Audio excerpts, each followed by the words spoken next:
সালাম and welcome back to another video. তো আজকের ম্যাচ যে দুটো টিমের মধ্যে আছে সেই দুটো টিমের মধ্যে মানে নো ডাউট এমন একটা সিচুয়েশন তারা ক্রিয়েট করে রেখেছে এই বছরের আইপিএল এ।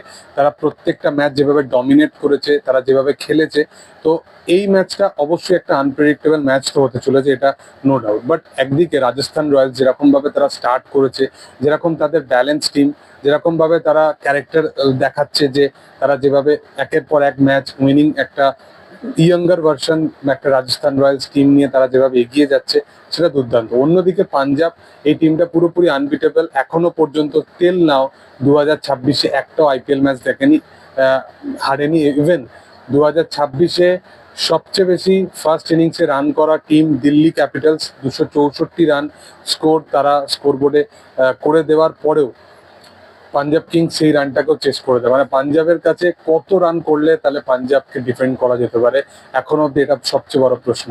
দেখো, রাজস্থান রয়্যালস এই টিমটার মধ্যে যেটা সবচেয়ে বেশি প্রবলেমেটিক, সেটা হচ্ছে এই টিমের মিডিল অর্ডার। এই টিমের টপ অর্ডার নিয়ে কোনো প্রবলেম নেই, যেখানে যশস্বী বা বৈভব সূর্যবংশী বা ধ্রুব জুরেল তারা যেভাবে ফর্মে আছে, যারা যেভাবে একের পর এক ম্যাচ কনসিস্টেন্টলি পারফর্ম করছে, সেটা দুর্দান্ত। বাট মিডিল অর্ডারে রিয়ান পরাগ অ্যাজ এ ক্যাপ্টেন হিসাবে একটাও ম্যাচ ভালোভাবে ডেলিভার করতে পারেনি। সিমরান হেটমায়ার, তার উপরে টিম এত বেশি ফেথ দেখেছে, তারপরেও সে করতে পারেনি। রবীন্দ্র জাডেজা ক্রুশাল একটা ম্যাচেতে ভালো খেলেছিল, হোপফুলি তার ব্যাটিং অ্যাবিলিটির উপরে বেশি এখানে টিম মানে ওয়েট করে আছে যে সে কবে একটা বড় সড়ো নক খেলবে। বোলিং ওয়াইজও কিন্তু রবীন্দ্র জাডেজার কন্ট্রিবিউশন যেটা মোস্ট প্রবাবলি হয়ে থাকে, সেরকমই এক্সট্রাঅর্ডিনারি কিন্তু রাজস্থান রয়্যালসের ক্ষেত্রে দেখা যাচ্ছে না। এছাড়া যদি বোলিং লাইন আপ নিয়ে কথা বলি, তো অবশ্যই লাস্ট ম্যাচে তাদের বোলিং এবিলিটি উপর একটা বড় প্রশ্ন, কারণ প্রচন্ড মার খেয়েছিল অপোজিটে, মানে কে এল রাহুলের কাছে।